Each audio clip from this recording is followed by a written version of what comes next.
ಶಿವಮೊಗ್ಗ ನಗರದ ಹೊರವಲಯ KHB press ಕಾಲೋನಿಯ over head tank ಬಳಿ ನೀರಿನ ಪೈಪ್ ಕಳವು ಮಾಡಿ ಕೊಂಡೊಯ್ಯುತ್ತಿರುವ ದೃಶ್ಯವು ಸಿಸಿ ಕ್ಯಾಮೆರಾದಲ್ಲಿ ಸೆರೆಯಾಗಿದೆ.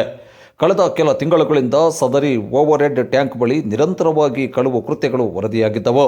ನೀರಿನ ಮೋಟಾರ್ ಪಂಪ್ಸೆಟ್, ಪೈಪ್ಗಳು, ಕಬ್ಬಿಣದ ಸಾಮಗ್ರಿಗಳು ಸೇರಿದಂತೆ ಲಕ್ಷಾಂತರ ರೂಪಾಯಿ ಮೌಲ್ಯದ ಸಾಮಗ್ರಿಗಳನ್ನು ಕಳವು ಮಾಡಲಾಗಿತ್ತು.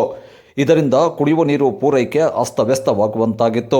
ಈ ಕುರಿತಂತೆ ಅಬ್ಬಲಗೆರೆ ಗ್ರಾಮ ಪಂಚಾಯಿತಿ ಪಿಡಿಒ ರಾಜಪ್ಪ ಅವರು ವಿನೋಬನಗರ ಪೊಲೀಸ್ ಠಾಣೆಯಲ್ಲಿ ದೂರು ದಾಖಲಿಸಿದ್ದರು.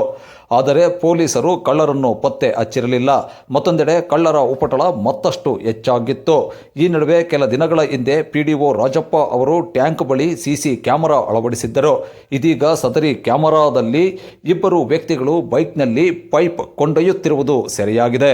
ಇನ್ನಾದರೂ ವಿನೋಬನಗರ ಠಾಣೆ ಪೊಲೀಸರು ಕಳ್ಳರನ್ನು ಪತ್ತೆ ಹಚ್ಚಿ ಸೂಕ್ತ ಕ್ರಮ ಕೈಗೊಳ್ಳಬೇಕಾಗಿದೆ ಎಂದು ಸ್ಥಳೀಯ ನಿವಾಸಿಗಳು ಆಗ್ರಹಿಸುತ್ತಾರೆ.